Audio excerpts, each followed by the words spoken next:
Motion of a projectile thrown horizontally. So we'll study the motion of a projectile when it is thrown horizontally.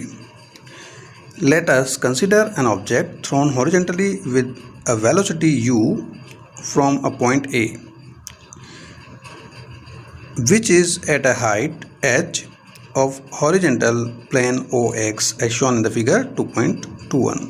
तो यहाँ पे figure 2.21 में आप देख सकते हैं h हाइट पे, ये हाइट जो है वो h हाइट है। h हाइट पे हमारा एक ऑब्जेक्ट है जिसे हम प्रोजेक्टाइल कहते हैं। वो प्रोजेक्टाइल को हमने इनिशियल वेलोसिटी जो दिया हुआ है वो है u वेलोसिटी। क्लियर? इनिशियली उसकी स्पीड जो है ना वो रेस कंडीशन में 0 होगी। जैसे ही हम थ्रो करेंगे तो उसकी स्पीड जो है वो है u, जिसको हम वेलोसिटी u से डिनोट कर रहे हैं। Clear? The object acquires the following motion simultaneously. First, uniform velocity with which it is projected in the horizontal direction OX। So horizontal direction आप देख सकते हैं OX, दैट मीन्स इस डायरेक्शन में। ठीक है। Second one is vertical velocity which is non-uniform due to acceleration due to gravity. Okay, so यहाँ पे हमारे पास जब हम ऑब्जेक्ट को थ्रो करते हैं तो साइमल्टेनियसली दो मोशन यहाँ पे काम करते हैं। एक है uniform velocity in horizontal direction, that means आप यहाँ पे देख सकते हैं यूनिफॉर्म वेलोसिटी जो होगी हॉरिजॉन्टल डायरेक्शन में वो u होगी हर पॉइंट पे। ठीक है, तो यहाँ पे एक यूनिफॉर्म वेलोसिटी होगी जिसको हमने u से डिनोट किया हुआ है हॉरिजॉन्टल डायरेक्शन में। जो दूसरा मोशन होगा वो होगा due to gravity of earth. Okay, तो ग्रेविटी के अंडर में जो यहाँ पे मोशन होगा उस केस में जो हमारी वेलोसिटी होगी that is denoted by u2, और u2 जो वेलोसिटी जो है इस पर्टिकुलर पॉइंट पे वो क्या होगी, वेरी करती रहेगी। ठीक है, तो यहाँ पे आप देख सकते हैं वेलोसिटी जो है वर्टिकली वो है u2 एंड इस पॉइंट पे d पॉइंट पे आप देख सकते हैं ये वेलोसिटी जो है वो चेंज हो गई और उसकी वैल्यू u3 हो गई। ठीक है, तो हर पॉइंट पे वर्टिकल डायरेक्शन में जब भी ऑब्जेक्ट मूव करेगा तो वहाँ पे वर्टिकल वेलोसिटी की वैल्यू जो है वो चेंज होती रहेगी, तो हम उसे कहेंगे नॉन यूनिफॉर्म वेलोसिटी। इसके चेंज होने का रीज़न क्या है, ग्रेविटी जो है ग्रेविटेशनल एक्सेलरेशन, उसकी वजह से हर पॉइंट पे जो वर्टिकल वेलोसिटी होगी वो चेंज होती रहेगी। The two velocities are independent of each other. The horizontal velocity of object shall remain constant as no acceleration is acting in the horizontal direction. The velocity in the vertical direction shall go changing because acceleration due to gravity. Okay, this point we already discussed that horizontal direction में जो velocity होगी वो constant होगी. This one will be constant. Okay, because यहाँ पे कोई acceleration work नहीं करेगा horizontal direction में, but vertical direction में जो velocity होगी ये जो होगी उसे हम बोलेंगे non uniform.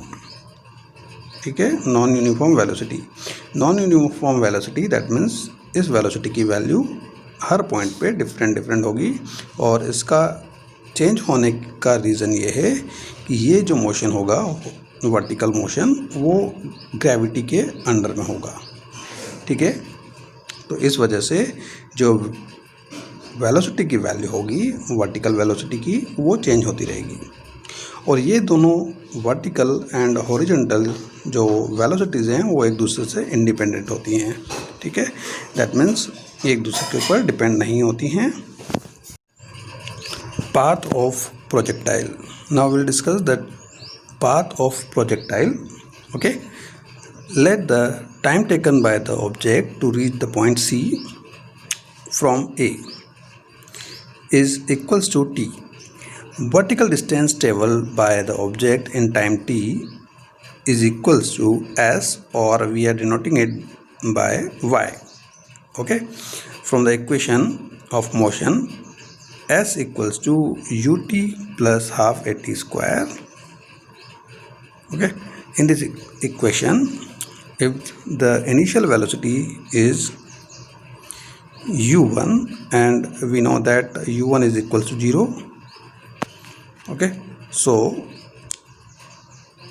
substituting the values, the known values in equation number first in this equation, then we'll get y equals to u1 is equals to 0 because object in a rest condition. Okay, rest condition में velocity जो होगा वो 0 होगा, तो u1 की value हमने यहाँ पे क्या किया, 0 को रिप्लेस, इसको 0 से रिप्लेस कर दिया. And half gt square. Okay, so y will be equals to half gt square. Okay, and this one is the equation number 2, as you can see in the, okay, this one is the equation number 2. Now at point A, the initial velocity in the horizontal direction is u. Horizontal distance traveled by the object in time interval small t is x. So x will be equals to horizontal velocity into time. Okay, so horizontal velocity is u and time interval is t, so x will be equals to ut. So we'll find that time will be equals to x upon u. Substituting the value of time in equation number 2, so we are replacing this value in this equation. Clear? So we'll get y equals to half g into x upon u's whole square. Clear? So you can see this one is the fourth equation. Or y equals to kx square, where k is equals to g upon 2u square, that is a constant. The above equation is the equation of parabola, thus the path taken by projectile is a parabola. Resultant velocity at point C at a instant of time t, let the body be at point C. At point A, the initial vertical velocity is u1 and that one is equals to 0. At point C, the horizontal velocity ux is equals to u. At point C, the vertical velocity is denoted by u2, as you can see in the diagram. Okay, from the equation of motion, we know that v equals to u plus at. Okay, and this one is the first equation of motion. So using this equation, we can write this one, u2 is equals to u1 plus g into t. Now substituting all the known values, we'll get u2 is equals to gt because the value of u1 is equals to 0. Now the resultant velocity at point C is v is equals to under root of ux square plus u2 square.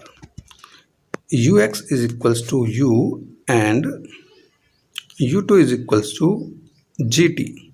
So replacing the values, we'll get v is equals to under root of u square plus g square t square. Clear? Now the direction of v is given by tan theta. Okay, tan theta will be equals to u2 upon ux, or we can write it gt upon u. Clear?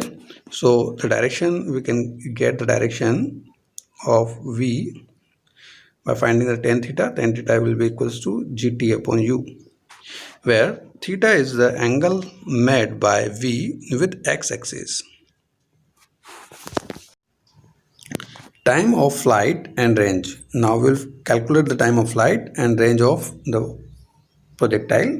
Okay, the distance OB is denoted by r, is called the range of the projectile.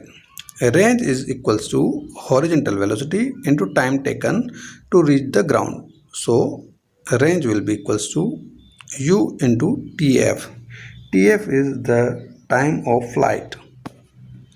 Clear? time of flight. Now at point A, the initial velocity is u1 is equals to 0. The vertical distance traveled by the object in time interval tf will be equals to sy, or that is equals to h. So from the equation of motion, s equals to ut plus half at square. This one is the second equation. Using this equation, we can write this equation sy equals to u1 tf plus half gtf square. Substituting the values in equation number 9, we will get h equals to half gtf square, or tf will be equals to under root of 2h upon g. tf is a time of flight. Okay, time of flight is denoted by tf. Substituting the value tf in equation number 8, so when we'll put the values in tf in equation number 8, then we'll get the value of range. So the value of range will be equals to r equals to u under root of 2h upon g. Clear? This one will be our range. Clear? So this one is the range.